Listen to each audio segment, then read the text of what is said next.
For 3 consecutive titles, Ubisoft has continued to implement their RPG style for the Assassin's Creed games, and for 3 years it's been working and even appealing to its diehard fans. Assassin's Creed Valhalla released in November, which if I'm being honest is the fastest release I have reviewed, and that I've probably ever done. I'm actually pretty stoked to review a game fresh out of the box since I'm such a problem when it comes to doing these things that I love doing efficiently. The last Assassin's Creed title that I played was Origins, and I gave that title a 6 out of 10. I skipped Odyssey mainly due to time constraints, and I just haven't gotten around to play it, but lo and behold, one of the launch titles, if you will, for the Xbox Series X, which I luckily got, was Assassin's Creed Valhalla. New hardware, new game, new editor, I think we're off to a good start, so let's talk about Assassin's Creed Valhalla and my time with it.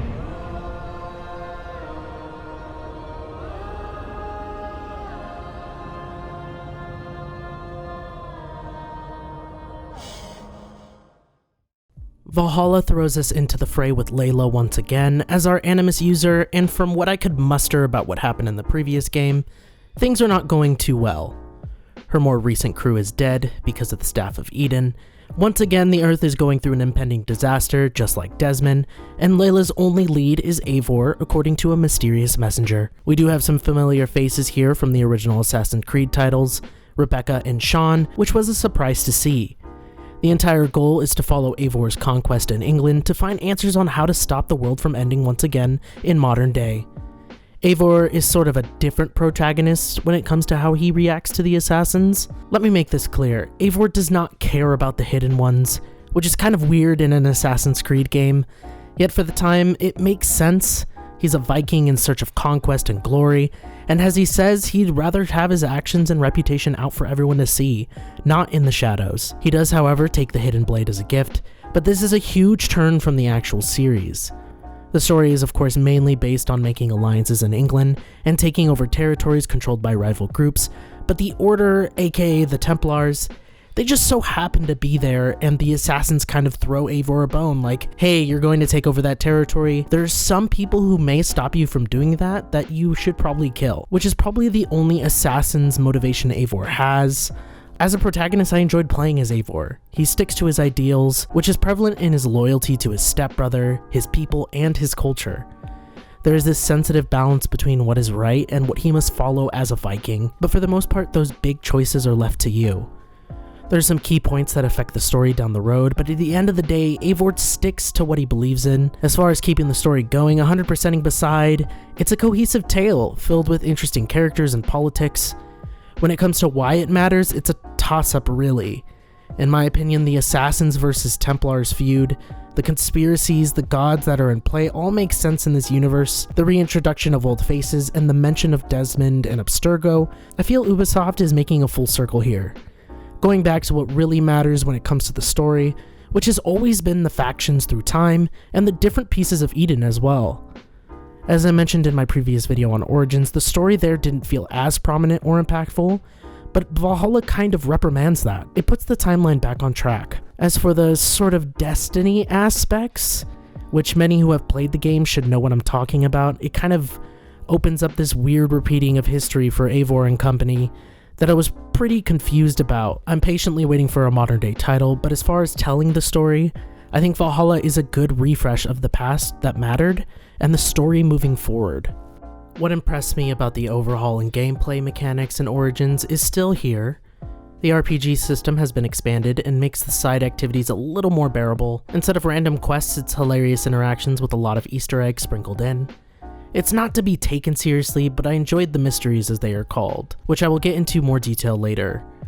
The wealth you acquire across the different regions award you with upgrading materials and different gear, which the gear system in this game is pretty simple. Honestly, if you fully upgrade one set of gear and weapons, there's no need to use the rest. Same with the bows, but I do have a complaint that they remove the bow hot switch in Origins. I really like that, so I just used one instead of the different types the game offers. The skill tree is gigantic, capping at about a 400 power level.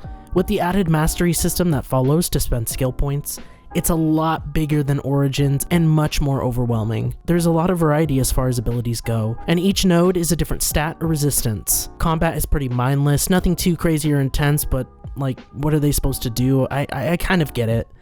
You've got your parry, light and heavy attack, dodges, and the abilities, which I enjoyed the variation of. It's a hefty system, and it's a lot more fine-tuned than Origins was. The inventory is still a goddamn mess with no filter or auto-organization. The map this time around I felt wasn't as massive, which I'm fine with, but the added mysteries, wealth, and artifacts filled my time up to complete each territory. These added collectibles are not always useless this time around. They do benefit in some way. Mysteries contain different subquests, drug trip puzzles, optional bosses, tombs, and these stupid-ass cairn stones, which I don't have patience for. It's a good way to get experience, ability points, keys for some of that secret gear, and honestly some fun boss fights. Wealth is pretty simple. It's loot, upgrade material, and settlement materials to upgrade your actual settlement. Artifacts are kind of on the useless end of the spectrum, since they reward you very minor things such as getting statues or stupid-ass tattoos that you have to chase around each map. This is probably my least favorite section to fill out. Each area is accompanied by a power requirement, and each section will have a set of story missions to do. Yet the most striking quality in Valhalla was the developers to allow the supernatural and godlike. What I mean by this is these quests where you essentially go on a drug-induced trip, and it puts you in Valhalla and Jotunheim. This side story lets you interact with Norse gods, fight awesome, gigantic bosses, and embrace the lore and religion Eivor believes in. What I wanted in Origins was just that. An opportunity to get a little weird without having to worry about historical accuracy. Even the Daughters of Larion fights, which I don't have any footage on, the boss fights are so surreal and cool that I applaud the change in pace. As a mid-disclaimer, I did not play Odyssey, and I'm sure they did the same, but this is just my experience from Origins to Valhalla. This is a massive game filled with plenty to do, and I urge people to take their time and just take everything in slowly. The added feature of dailies and side hustles make this an actual RPG that can be enjoyed for years. As much as I enjoyed the title, I do have my gripes. It's only fair to make people aware of what I experience and what might be a turnoff. The game is buggy. Ubisoft has been pushing out patches since launch, but it can't avoid how many bugs that really ruin the experience. The biggest one being the crashes. Thank God for the autosave system that seems to be active at all times, but my game crashed damn near 6 times through my playthrough. Weird collision bugs, cutscene model placements, odd forms of light, it's all there. Again, it is a big game, but I think I was mainly bothered by how many times it would crash. Artifacts are pretty much a useless time sink that really have no good benefit except for about 2 achievements, forcing completionists and people like me to do such tedious tasks. On the note of completionists, there are many achievement bugs that won't pop when you do them. I know in my heart I completed Valhalla, but according to the game, I have 49 out of 50 right now, the culprit being Odin's helmet, which I have, and no matter what remedy I do, it will not pop. And I'm not playing the game again until there is some sort of DLC. Ship combat is non-existent, which makes me sad, but what are you gonna do? The rivers of England are plagued with bridges and shores and random-ass boats everywhere, so it is kind of annoying to go around like that instead of just fast traveling. Subquests have no objective tracker or waypoint, making some of them confusing to do when you have no direction whatsoever. No motivation to use other playstyles, or there is no encouragement.